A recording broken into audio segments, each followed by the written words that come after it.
Olá, Petícia. Olá, boa tarde. Boa tarde. Então, pessoal, oficialmente, então agora começamos a nossa live com a professora Petícia. Vou deixar para que ela se apresente, tanto a trajetória dela na dança, o currículo, e conte um pouquinho para nós, né, sobre o canal Dança Além da Técnica, que ela tem desenvolvido aí já há alguns anos, né? E, bom, em primeiro lugar, imensamente agradecida pelo seu aceite, Letícia, em nome do grupo de pesquisa de Poéticas e Educação em Dança, o GEPED, né, nós estamos aí promovendo algumas lives nesse período de quarentena para nos alimentarmos, né, desses saberes que nós temos em dança e que agora ficou acessível, né? Não que antes não tivesse, mas agora nos permitiu esse outro lugar de troca, né? Que está sendo muito interessante. Nós temos aqui, né? Então, foram convidados os acadêmicos do curso de Artes Cênicas, de Teatro e Dança da Universidade Estadual do Mato Grosso do Sul. Nós focamos, né, em uma das nossas disciplinas, da minha disciplina, que é Didática e Metodologia do Ensino da Dança. No entanto, todos os acadêmicos foram convidados e também o meu grupo de pesquisa, no qual eu faço a coordenação, que nós estudamos a educação em dança, né? Gostaria de contar rapidamente para vocês, antes de abrir para a Petícia, como que eu cheguei até ela, foi muito curioso. Nós fizemos um trabalho voluntário logo no início da pandemia, né? Participando do portal Mood, com a dança em Casa, como campanhas solidárias aqui na nossa região. E um dos vídeos que nós fizemos, nós gostaríamos de colocar uma referência de Laban. E aí eu procurando, e aí a Petícia tem uma série, né, bem bacana sobre Laban, que é um dos pesquisadores no qual eu desenvolvo os meus trabalhos. E aí eu coloquei nessa referência e entrei em contato com ela, falei, olha, né, nós referenciamos você, espero que goste do material também que a gente publicou. E foi assim que nós fomos estreitando esses laços, né? Então, novamente, muito obrigada, Petícia, e se apresenta um pouquinho para nós. De nada, é um prazerzão estar aqui. Bom, meu nome é Petícia Carvalho, eu tenho 34 anos. Eu me formei na Unesp mesmo, num curso antigo, hoje em dia nem tem curso assim, né? Que é Educação Artística e você escolhe habilitação. Então eu estudei todas as linhas artísticas e depois me habilitei em artes cênicas. E aí saí da universidade, fui atuar com dança e continuo atuando com dança até hoje, né? Apesar de também atuar no curso de teatro, no curso técnico, no qual eu dou aulas. Além da minha formação na Unesp, eu tenho um mestrado na área de filosofia, mas que é um mestrado com pesquisa em dança, a partir dos meus interesses principais como pesquisadora da dança mesmo, que é a relação entre dança e jogo, e que tem muito a ver com o meu diálogo com a companhia que eu dirijo, que é a Companhia Mover, também está aí disponível nas redes sociais, @ciamover, e que a gente faz um trabalho de dança para criança. Então, dentro da companhia, a gente pesquisa as relações de jogo e do brincar com a dança, dentro dessa relação, dessa estética mais relacional em cena, para estar com as crianças em cena mesmo, né? Então, essa seria mais ou menos a pesquisa da minha vida, assim, meu maior interesse. Mas saindo da universidade, e aí para falar de ensino formal, né, que você chegou a comentar, que seria o foco da matéria dos alunos, né?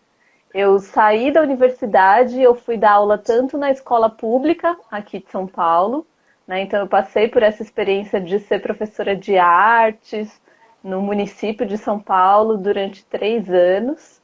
E eu também prestei o concurso num curso que estava começando a abrir em São Paulo, que era um técnico em dança, né, público, estadual, aqui na cidade, que não existia, que estava começando a existir.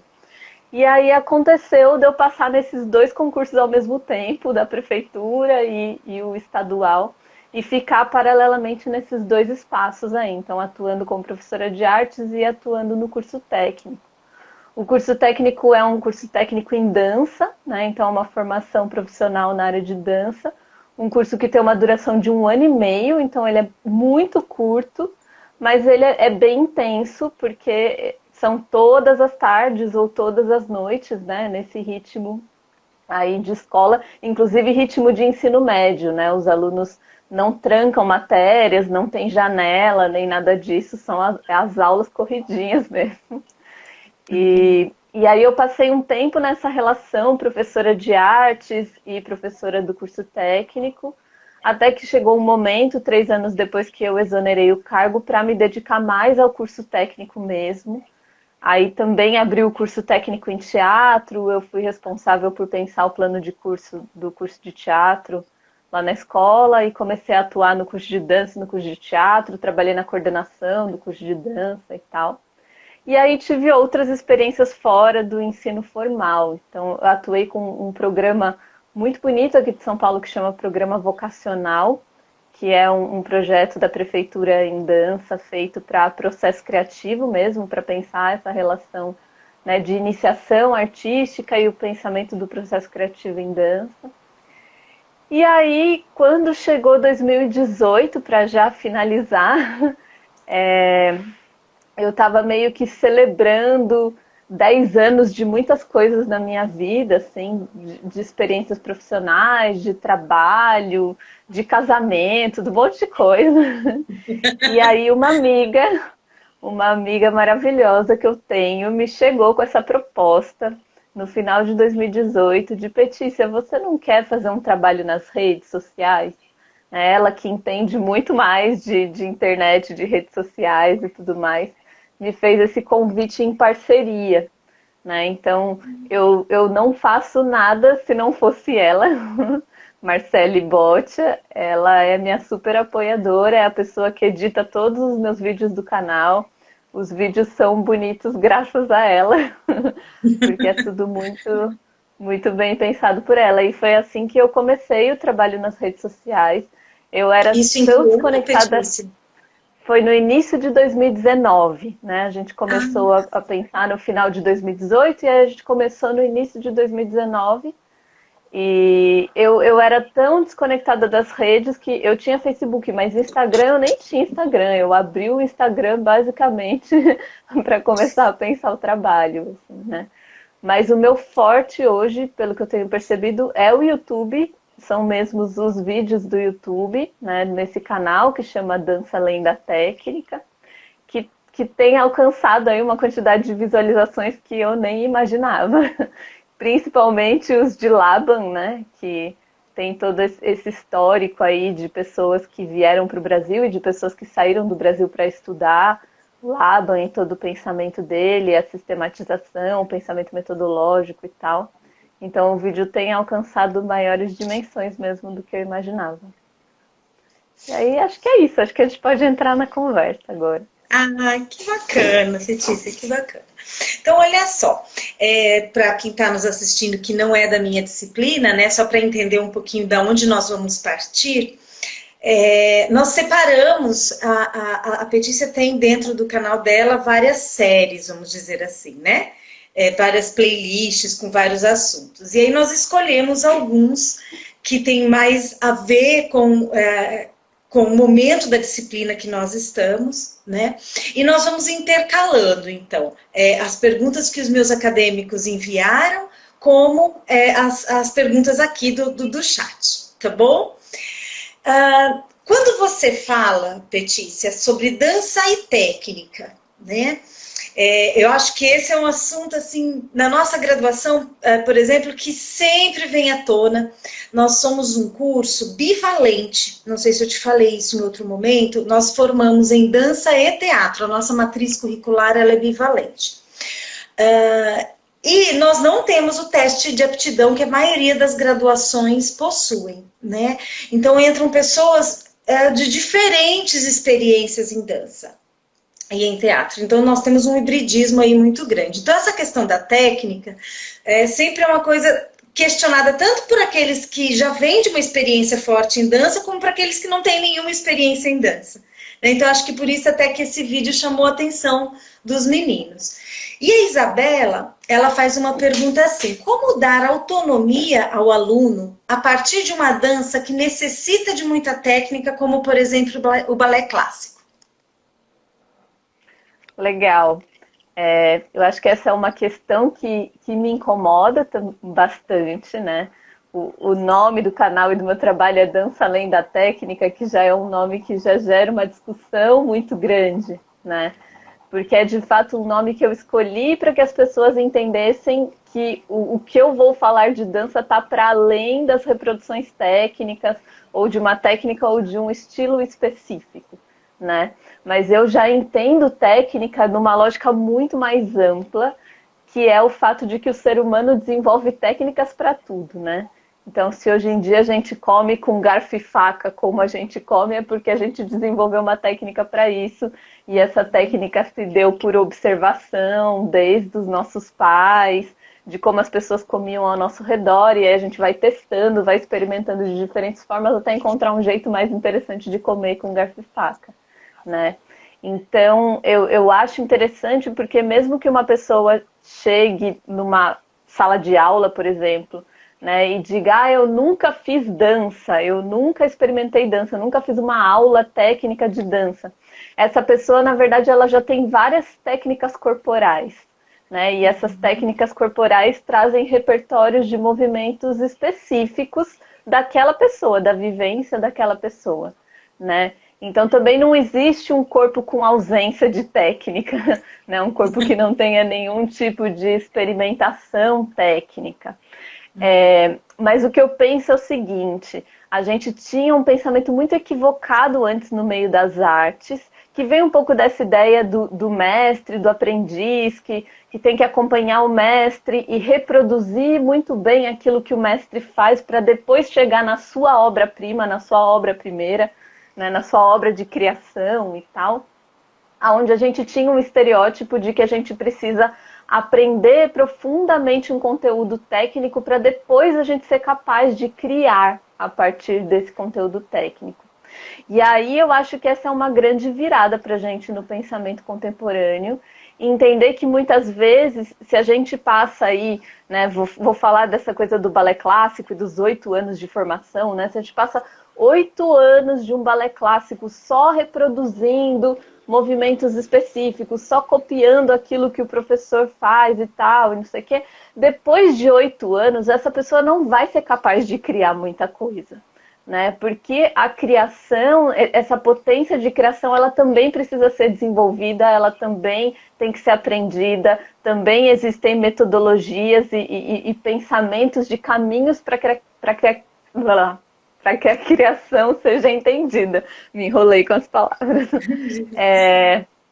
Então, acho que eu acho muito complicado quando a gente pensa que a gente precisa conhecer muito profundamente uma técnica para depois a gente começar a criar a partir dela, né? Eu acho que as experiências técnicas, elas precisam atravessar o nosso corpo junto com outras experiências, que não são só de reprodução técnica, né? Então, é possível que uma pessoa crie em balé clássico depois de fazer 1 ano de balé clássico? Inclusive, dentro das possibilidades dela.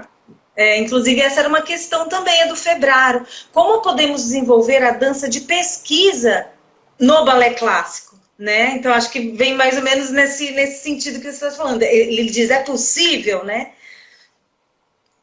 Com certeza é possível, né? Se a gente for pensar, por exemplo, que muitos nomes de balé clássico, que a gente fica reproduzindo o nome em francês, na verdade, se a gente traduzisse para o português, aquilo são verbos de ação, né? É um deslizar, né? A gente pode entender que dentro das possibilidades de deslizar, a gente pode pesquisar muita coisa no corpo, né? Então, além do fato de que combinar passos também é um ato criativo, né? Então, se a gente brinca aí de aprender certos movimentos e de fazer diversas combinações, né? Ou de reproduzir esses movimentos em diferentes lugares no espaço, né? Ou em relação com outras pessoas, né? Tudo isso é um movimento criativo. Eu acho que isso depende muito do professor, do educador que está à frente, de estimular essas relações com o imaginário mesmo, para que o aluno possa, de fato, ter novas ideias e experimentar essas novas ideias a partir do repertório que ele está recebendo aí do professor. Então, eu acho que é super possível, sim, trabalhar pesquisa em dança com qualquer técnica, seja ela mais rígida, fechada, ou seja ela mais aberta e tal. Vai depender da metodologia mesmo que cada professor utiliza, né? Isso é muito bacana. Eu estava até explicando para os acadêmicos a diferença de didática e metodologia no encontro passado, né? Que é uma coisa bastante discutida e eu acho que isso vem ao encontro. O João Vitor leva essa discussão da técnica também para um outro lugar. Ele fala assim, ó, por que ainda hoje a forma ou a figura que o movimento da dança apresenta ainda é associado a gêneros específicos? Por exemplo, movimentos mais fluidos são associados à figura feminina, enquanto em movimentos mais agressivos são relacionados à figura masculina. O que você acha sobre isso? Ai, eu li essa pergunta hoje de manhã e pensei, nossa, é tão estrutural, né? Será que um dia a gente vai sair disso do meio da dança? Porque isso tem a ver com estereótipos sociais, né? E acho que a gente só venceria essas ideias, esses sensos comuns, se a gente conseguisse quebrar todos os estereótipos sociais existentes. E é muito difícil, assim, porque vai além de um estudo de corpo e dança, né? É uma relação sociológica, é muito profundo, assim. Mas, de E fato, histórica também, né? E histórica, uma sim, com referência certeza. histórica também, né? Com certeza. Eu acho que a gente tem uma série de estereótipos de movimento, né, ligados a sexo, ligados a gênero e também ligados a uma série de noções, inclusive do que é belo dançando e do que não é belo e tal, né? E é tudo muito estereotipado. A gente tem uma noção de dança no Brasil que é muito circense, né? O bailarino tem que estar sofrendo em cena, aquilo tem que ser muito difícil de fazer ou desafiador para o corpo, né? E eu acho que isso se contrasta muito com a nossa noção mais contemporânea de que a gente leva para a cena aquilo que a gente faz bem, né? O jeito que a gente gosta de se movimentar, aquilo que a gente sente prazer em fazer. Mas as pessoas continuam assistindo filmes sobre o cisne negro e tudo mais, e achando que dança é aquilo, né? É sofrer, é fazer alguma coisa que se eu fizer errado vai ser um escândalo, e se eu fizer bonito, todo mundo vai aplaudir e tudo mais, né? Então, acho que esse é o mesmo problema com todos os estereótipos de movimento, né? Com os pais que não querem colocar meninos no balé, né, com as meninas que não podem fazer danças urbanas, é bem É bem complexo. profundo e enraigado, né? Preso na nossa sociedade, né?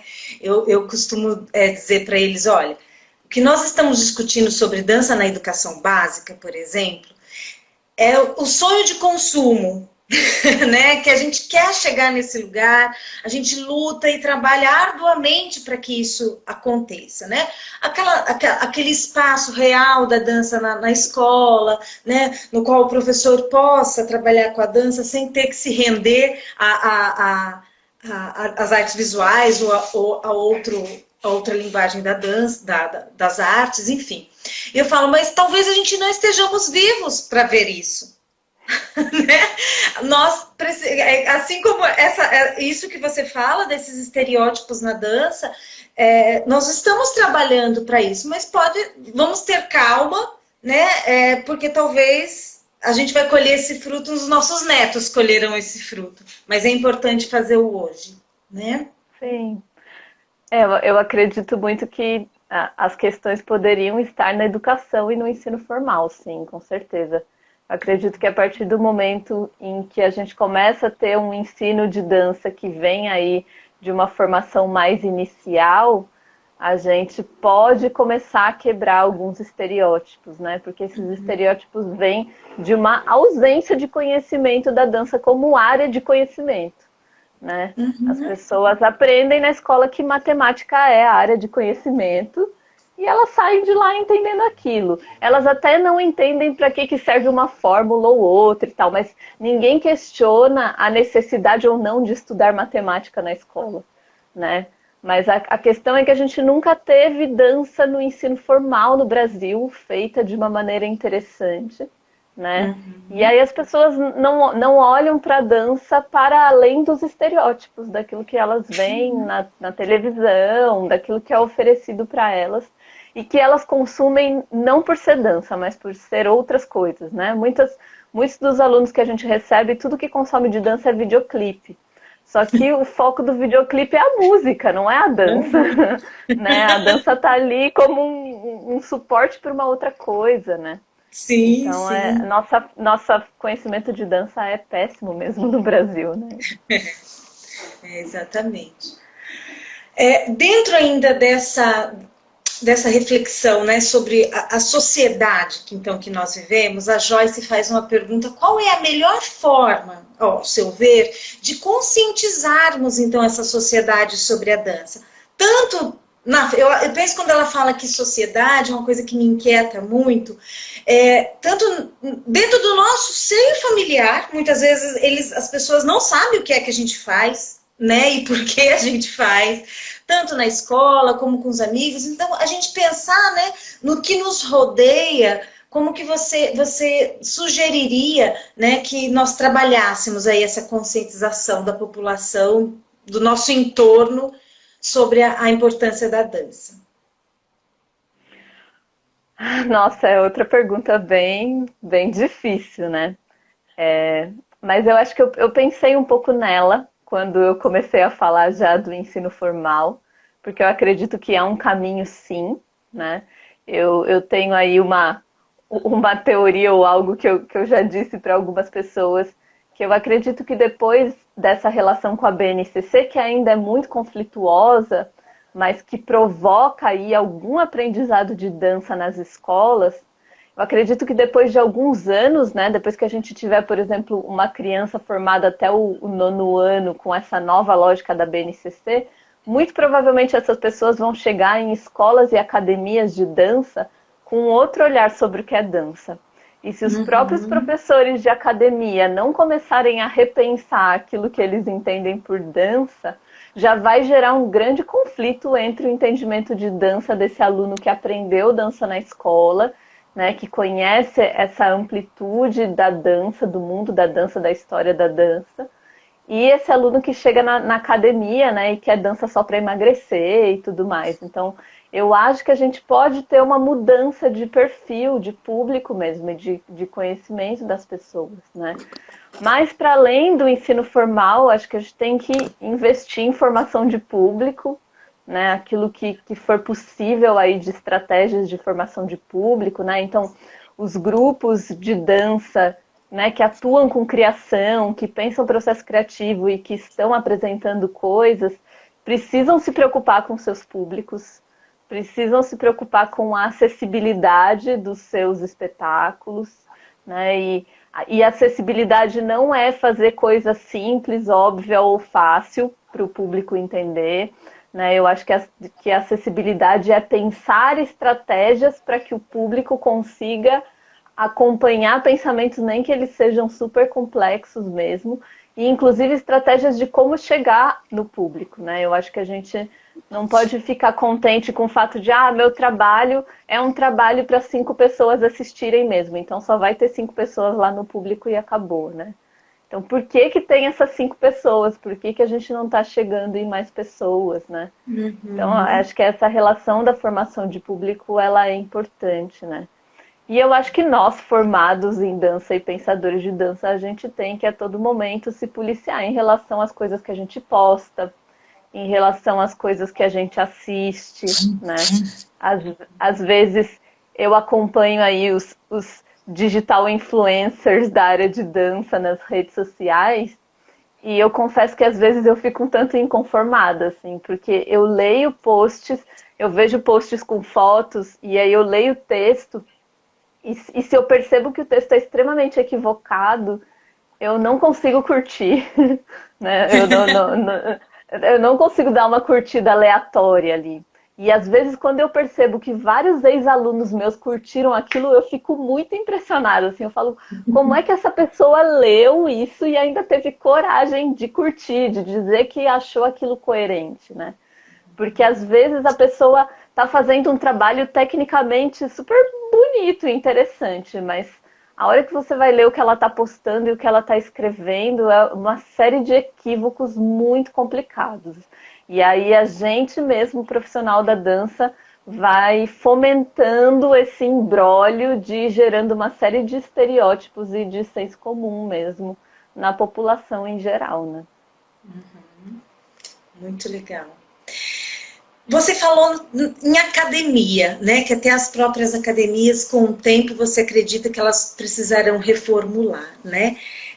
Quando eu cheguei de São Paulo aqui em Campo Grande, eu falo que, até porque São Paulo tinha perdido um pouco o contato com o meio de academias, né? Na verdade, escolas de dança, né? Uhum. E aí eu comecei a observar as escolas de dança e eu vi que muito pouca coisa tinha mudado de 20 anos atrás, né? Elas mantinham aquele modo operante, né? De balé clássico, jazz, uma ou outra trabalhava com contemporâneo.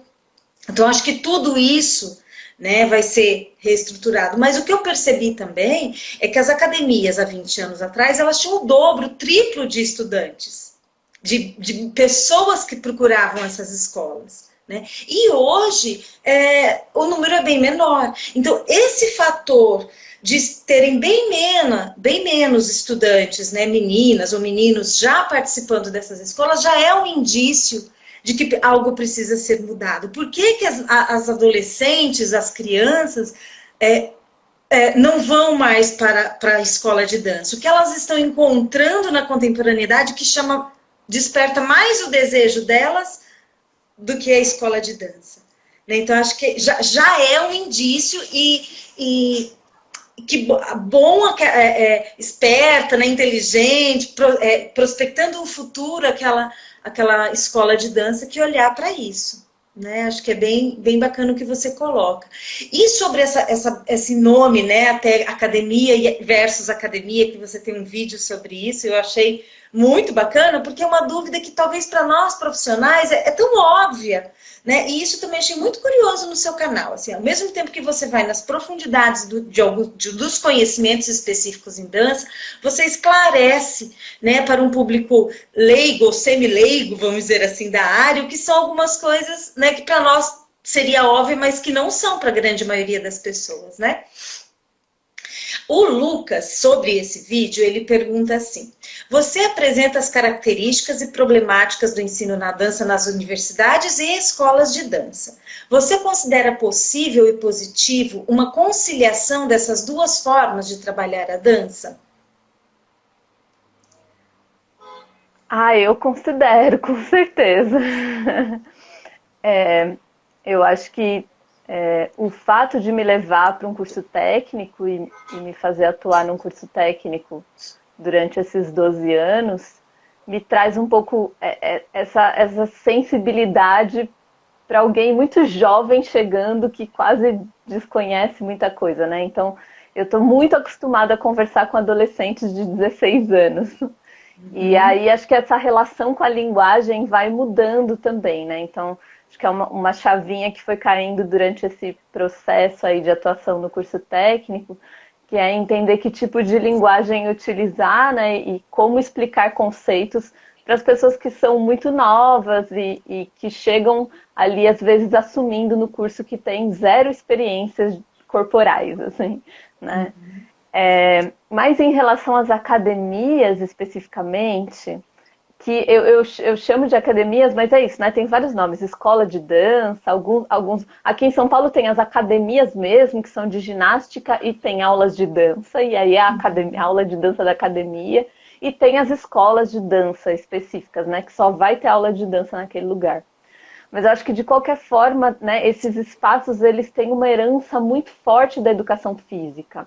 Até porque muitos dos nossos profissionais mais antigos da dança são formados em educação física, porque as nossas formações em dança são muito novas, muito recentes, né? Eu sei que pensar que a formação da UFBA já tem mais de 50 anos, então ela não é tão nova assim, mas é uma formação na Bahia, né? A gente não tem aí as pessoas com condições sociais todas para irem para a Bahia 50 anos atrás fazer esse tipo de formação. Então a gente tem ainda uma série de educadores formados em educação física, e eu acho que isso gera uma relação também aliado a esse pensamento mais rígido do balé clássico e das metodologias de balé clássico, desse dançar que é um dançar do fazer exercício, né? Do treinar exaustivamente alguma coisa, e até mesmo esse dançar que está muito ligado a emagrecer e ao treinamento físico, né? Então a gente vê em muitas academias essa realidade da dança, que é a dança para treinamento físico e emagrecimento, né? E aí as pessoas saem de lá com essa sensação, quanto mais bonito ou mais perfeito eu executar tal movimento, melhor eu estou dançando, né? E eu percebo que as universidades de dança já têm, assim, mudado muito essa chave, né? Já está se relacionando com a dança num outro lugar. Então, às vezes, um aluno vem de 8, 10 anos de academia ou de escola de dança, chega numa universidade de dança e tem um choque com tudo que ele vê, né? E isso é muito estranho, como é que a pessoa estava se relacionando com o mundo da dança há 8 anos e ela fica chocada com tudo que ela encontra no meio da universidade, ou mesmo lá no meio do curso técnico, como é a minha realidade, né? Então isso me faz pensar que são dois mundos muito diferentes, né? E aí é uma grande provocação para nós, formados em artes, formados em dança, formados em teatro, de onde nós temos atuado e como nós temos atuado, né? Eu sei que é extremamente delicado. Às vezes eu dei muito aula de metodologia de ensino de dança lá no curso técnico também, e os alunos que já davam aula em academia, eles vinham desesperados para mim.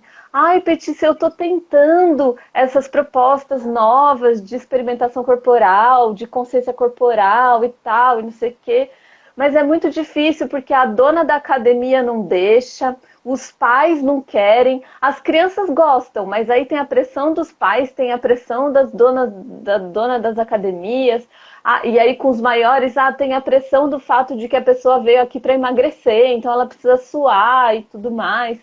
Então são várias questões muito complicadas, e eu sei que é difícil mesmo, né? Eu até falo para eles, calma, se você já atua nesse meio de academia, então você tem que ir trabalhando com doses homeopáticas, né? É um trabalho de pouquinho em pouquinho. Não adianta você pegar seu jeito de dar aula e revirar ele da noite para o dia, porque você vai dar um susto na outra pessoa.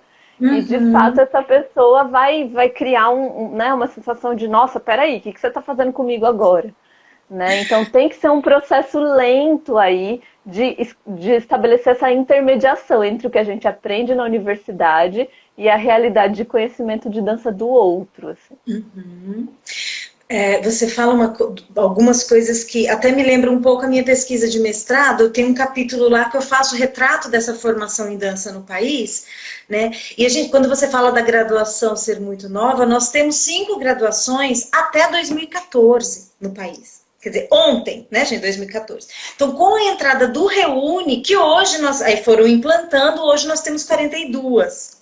Então, assim, é realmente para atender em âmbito nacional, né, que sejam as capitais. O interior é muito longe ainda, né? Então, nós estamos num processo de formação muito grande ainda para chegar a essa dança, tanto no ensino formal como no não formal. E aí, quando você fala desse aluno formado que chega na academia e também não consegue, às vezes, desenvolver essa outra dança, vamos dizer, essa dança independente do estilo que ele vai desenvolver, mas essa dança na contemporaneidade, vamos dizer assim, né? E que a própria escola não abarca essas propostas. Eu até dei uma aula semana passada focado no ensino formal, mas cabe exatamente aqui, que nós precisamos atuar em 4 frentes. Com os estudantes, que aí é o mais tranquilo, porque eles adoram.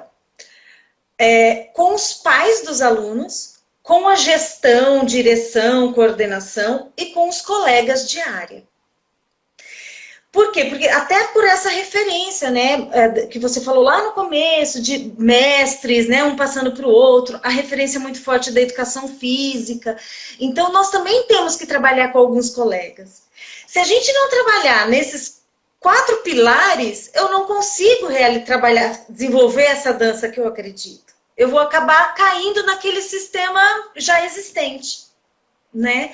Então, é muito legal essa sua reflexão para as escolas de dança, que eu não tinha pensado que o desafio acaba sendo o mesmo, né, da escola básica. Muito bacana. Seguindo nas perguntas dos nossos acadêmicos, sobre educação somática. Nós temos uma professora aqui na universidade, que é a professora Dora, que é especialista em educação somática na técnica de Clausiana, né? E aí várias perguntas também surgiram, acho que chamou a atenção deles esse vídeo. A Bianca fala assim, ó, como estruturar uma abordagem somática de dança para criança? Legal. Bom, primeiro eu quero deixar claro que eu não sou uma especialista somática, porque realmente eu não falo desse lugar de alguém que foi lá e se formou, né, numa técnica ou numa proposta, numa abordagem somática específica, profunda, né? E, aliás, quando vem me questionar sobre coisas muito profundas de educação somática, eu já aconselho para a pessoa, procura fulano de tal, procura tal outra pessoa, que são pessoas que entendem mais da área, né? E a minha formação de educação somática vem pelo fato de que a dança tem bebido da educação somática muito forte, né? Então, eu já tive aulas com pessoas que eram grandes estudiosos de Clausiana, com pessoas que estudavam muito eutonia, com pessoas que estudavam muito Feldenkrais, mas é isso, né? Sempre nessa relação aí, já em conexão com a dança. Mas eu penso, partindo da minha relação com a criança, né? E de pensar a criança aí, eu acredito que mesmo um trabalho de consciência corporal, de educação somática, precisa ser trabalhado de maneira aliado à relação do jogo e do brincar, assim. Porque às vezes a gente acha que trabalho de educação somática é sempre aquela coisa estática, profunda, de fechar os olhos, de passar 20 minutos sentindo uma região do corpo e tal, né? E às vezes esse tipo de diálogo não vai acontecer com uma criança, né? Com um público criança. Se ela conseguir fechar o olho, você já está ganhando, né? Com certeza. E aí vai depender de públicos e públicos, né? Eu fico pensando em 40 crianças na educação formal no ensino público e fico pensando em 5 criancinhas numa escola de dança fofinha de balé, assim, né? Então são realidades muito diferentes, assim.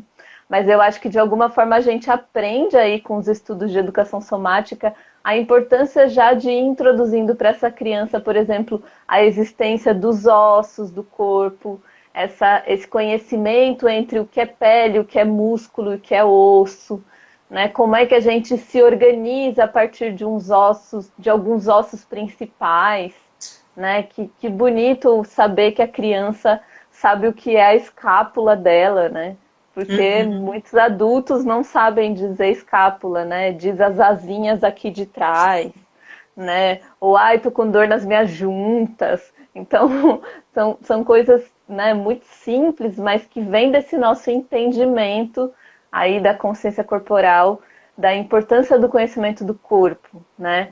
Ou trabalhar com coisas aliadas minimamente à respiração, a esse entendimento sobre o caminhar, né? Começar a pensar a postura dessa criança e a organização do corpo dessa criança, né? Às vezes é uma questão de observação do próprio professor também, né? Que vai percebendo ali as dificuldades, as limitações. A gente tem crianças, às vezes, mais gordinhas, que têm 8 anos de idade e a pessoa não consegue mais colocar a mão lá no pé, né? Por uma série de dificuldades, porque não consegue sentar nos isquios mais, né? Coisas que, às vezes, quando a gente vê um adulto de 30 anos que não consegue, a gente entende, mas aí a gente vê a criança, a gente fala, nossa, o que que essa criança tem passado em casa, né, para não conseguir fazer essas coisas, né? O quanto essa criança tem ficado jogada no sofá, assistindo televisão o dia inteiro, sentada de qualquer jeito, né?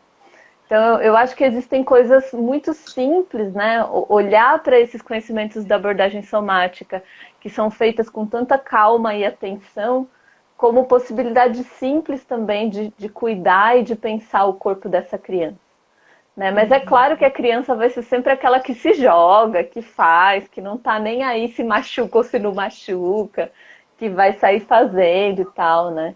Mas eu acho que quanto mais conhecimento de abordagens somáticas o professor tiver, melhor vai ser para esse trabalho, né? No sentido dele conseguir reconhecer ali as ferramentas possíveis que ele pode usar naquele momento. Né? A partir de todos os procedimentos e técnicas que ele estudou, ele conseguir acessar aquilo que pode ser interessante para aquele grupo de crianças naquele momento. A mesma acadêmica, ela faz uma pergunta aqui que eu acho bem provocadora. Considerando a educação somática como agente impactante e transformador, que quem experimenta sabe, né, a potência da educação somática, poderia ser utilizada não como ferramenta, mas meio de combate à competição que leva a dança como um produto?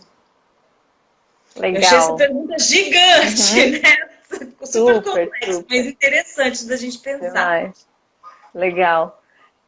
Lá no curso técnico que a gente atua, tem no primeiro módulo um componente chamado percepção e contato, e que é um componente onde o aluno toma contato com estudos da educação somática, a maioria deles, ou quase 100% deles, pela primeira vez na vida.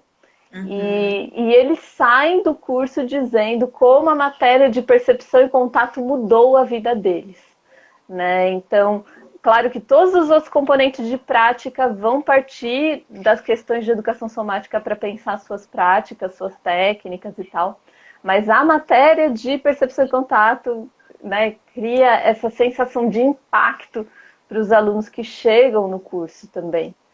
Então, é bem interessante mesmo pensar como é que as abordagens somáticas podem criar essa revolução na nossa vida, né? E aí, eu não acredito mesmo na educação somática como ferramenta. Eu tenho um problema gigantesco com essa palavra, ferramenta. Eu não gosto de usar ela para muita coisa, até porque eu acho que o meu problema vem do fato de muitas pessoas dentro do senso comum dizerem que a dança é uma ferramenta para alguma coisa, ou que a arte é uma ferramenta para alguma coisa, né? E me dá arrepio, né? Combinar qualquer questão artística com a palavra ferramenta, porque eu sempre falo, não é ferramenta de nada, ferramenta você guarda na sua caixa de ferramenta e vai lá buscar quando você precisa. E tem uma metáfora que eu falo em relação a isso, ferramenta a gente usa quando a gente precisa consertar alguma coisa. A dança a gente não é esse o objetivo da dança, não é consertar nada que está frouxo, que está estragado, né? Não. Exatamente, não, é muito terrível, e a ferramenta está sempre em função de alguma outra coisa, né? Quando a gente entende que a dança é uma área de conhecimento, que a arte é uma área de conhecimento, ela não precisa estar em função de nada, né? Tudo bem, claro, um professor de história pode pedir para o aluno fazer uma dança representando não sei o que, e aí de fato ela está sendo uma ferramenta em função de alguma coisa, né? Mas eu acho que nós formados em dança, a gente pensa a dança por uma outra lógica, assim, então eu realmente provoco os alunos para tirar um pouco esse termo ferramenta, né? Então eu realmente não acredito que a educação somática seja uma ferramenta nem para o professor de dança, porque a educação somática também, né, primeiro que é um campo gigantesco, criado academicamente para encaixotar uma série de práticas, e práticas muito diferentes, surgidas em lugares diferentes por pensadores diferentes. Né? Mas mesmo que a gente pegue uma coisa ali, né, uma técnica, a técnica Alexander não pode ser só uma ferramenta para o professor de dança. né? O professor de dança tem que entender que quando ele se utiliza da técnica Alexander na aula dele de, sei lá, de tango, ele está, na verdade, trabalhando com dois campos de conhecimento e ele tem que dialogar e pensar como é que ele se utiliza desses dois campos de conhecimento. Se ele é uma pessoa do tango, é claro que ele vai se utilizar menos né, desse campo de conhecimento da técnica Feldenkrais. Mas não tem a ver com ferramenta, na verdade, né? O que a gente pode usar sobre esse termo ferramenta tem a ver aí com os procedimentos, as abordagens, aquilo que é proposto por essa técnica e que aquilo pode ser utilizado para, né? Então, quando a gente fala no Klaus Viana, por exemplo, eu falo, eu posso utilizar a ideia de apoios do Klaus Viana para estudar alguma coisa, né? Mas a gente tem que tomar cuidado mesmo com esse termo ferramenta, porque ele não é bom, não. A educação somática é realmente uma grande revolução, né? E não é à toa que algumas delas estão aí estourando, como é o caso do Pilates, que já se comercializou pra caramba e se popularizou, e todo mundo hoje em dia já entende a importância do Pilates e tudo mais, né? Nós temos várias outras perguntas que, nossa, já estou aqui com o meu relógio, desesperada. Eu queria fazer mais duas perguntas, na verdade. Uma que é um outro bloquinho do vídeo Criatividade e Criação, da Vivi. Ela fala assim, você acredita que o processo criativo pode ser realizado a partir da mistura de linguagens, como a dança, a música, o teatro, ou até mesmo o poema?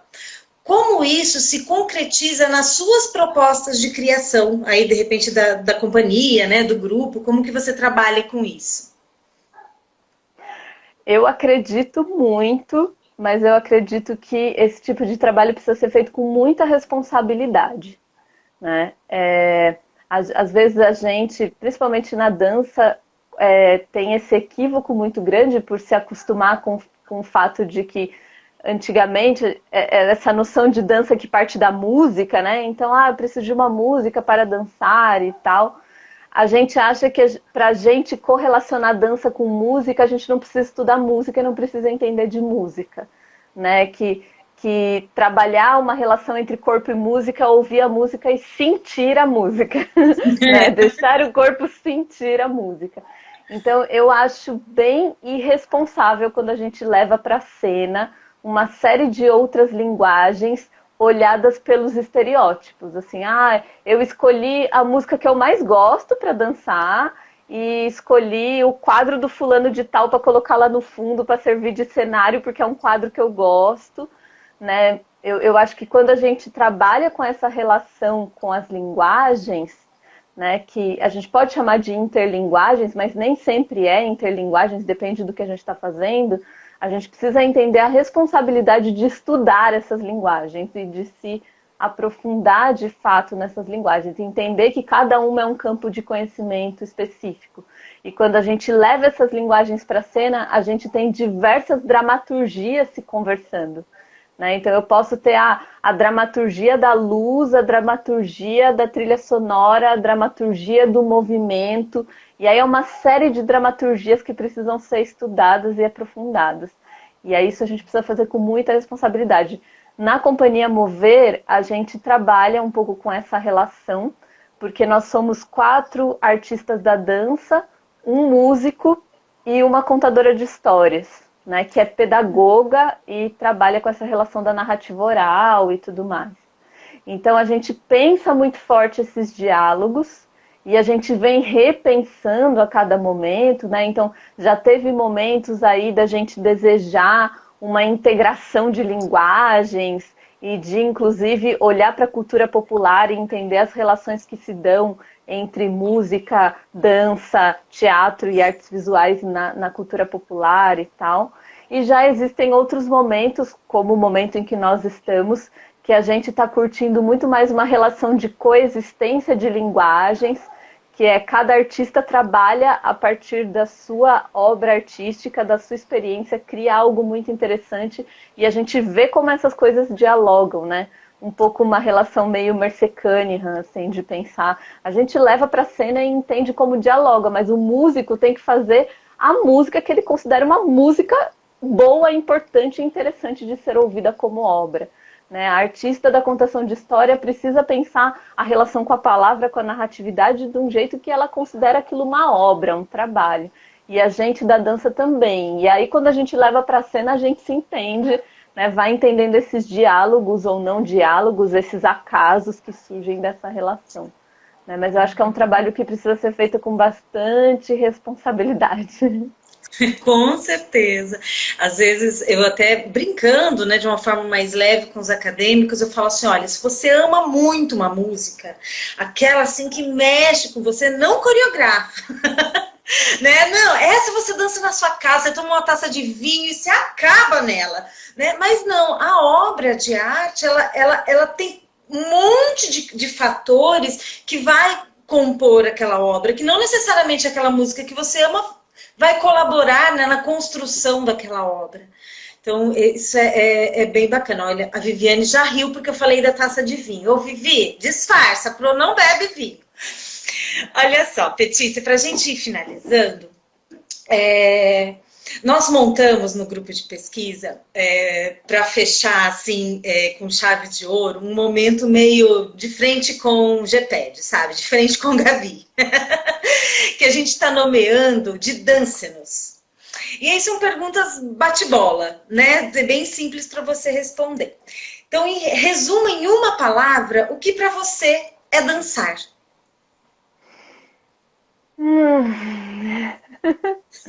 Suspiro.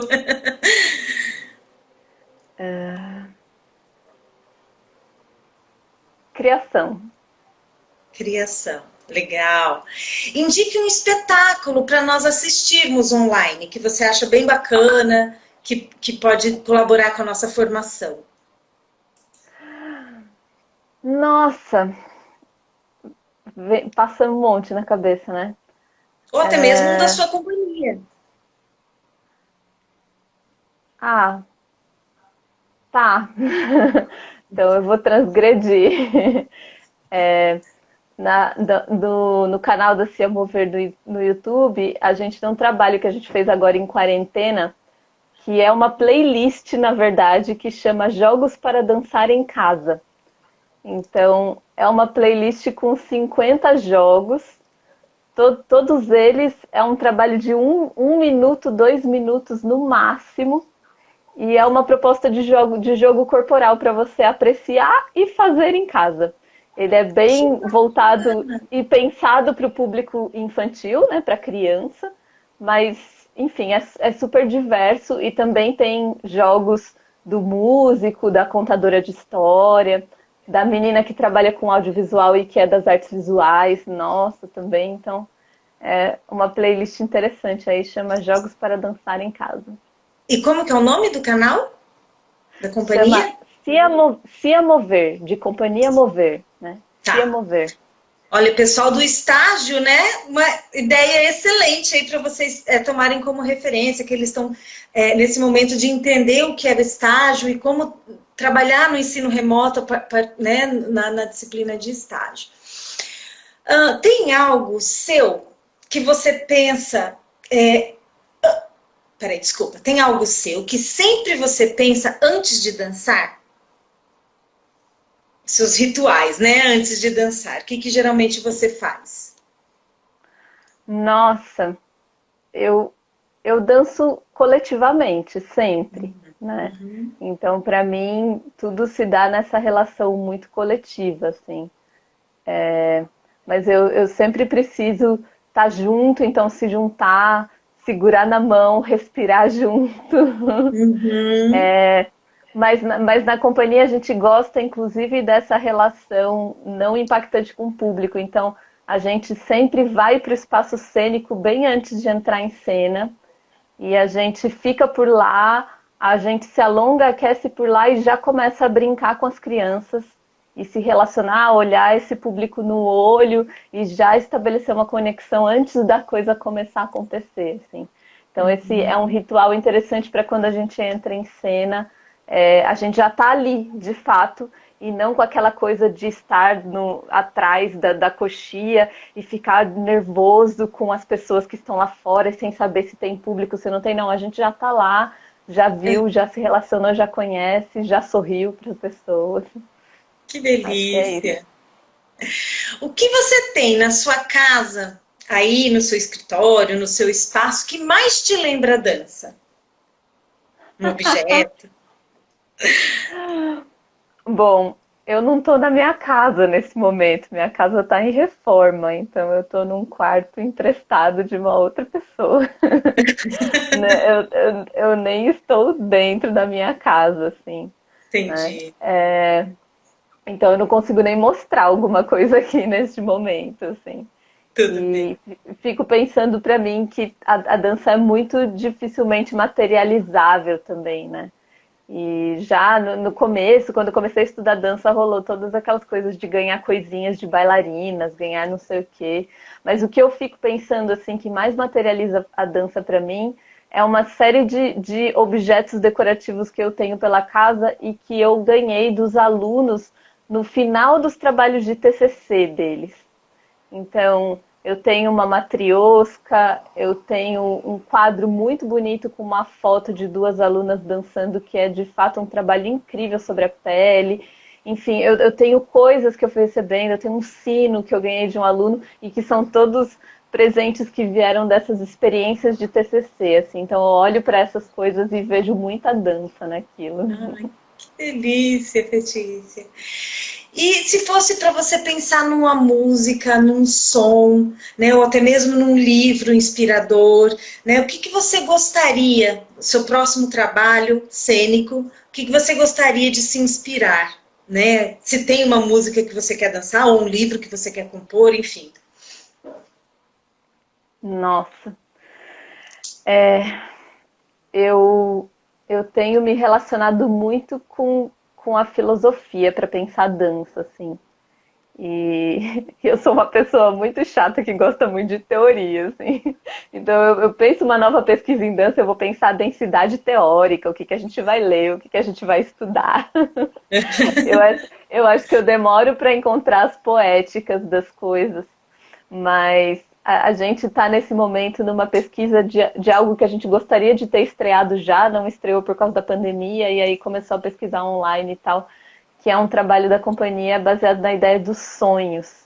Então a gente tem pensado muito nessa relação das conexões de imagens durante os sonhos, de como o acaso acontece, de como as absurdidades surgem durante esse processo aí da experiência de sonhos, mas que também é o imaginário da criança, muitas vezes, né? Uhum. Nossa, que bacana.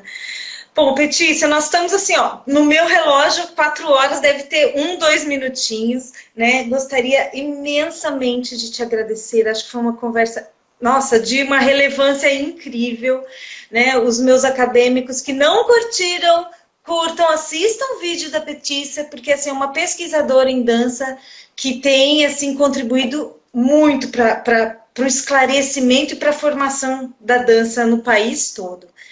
Muito obrigada, Petícia, pelo aceite, pela disponibilidade.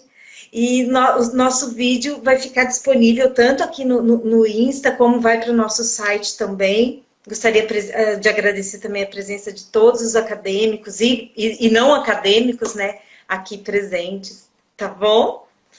Legal. Eu gostaria de deixar o convite, se der tempo, se não cair a live, para quem se interessa mais em discussões com mais profundidade acadêmica, né, entender termos mais complexos e tal, eu tenho feito uma outra linha de produção de trabalho, que é um trabalho de podcast, chama Pode Mover, também tá disponível aí em todas as plataformas de streaming. E é uma discussão aí muito mais profunda que atravessa as minhas pesquisas de mestrado e o interesse da companhia Mover e tudo mais. E aí a gente discute conceitos muito mais complexos e tal.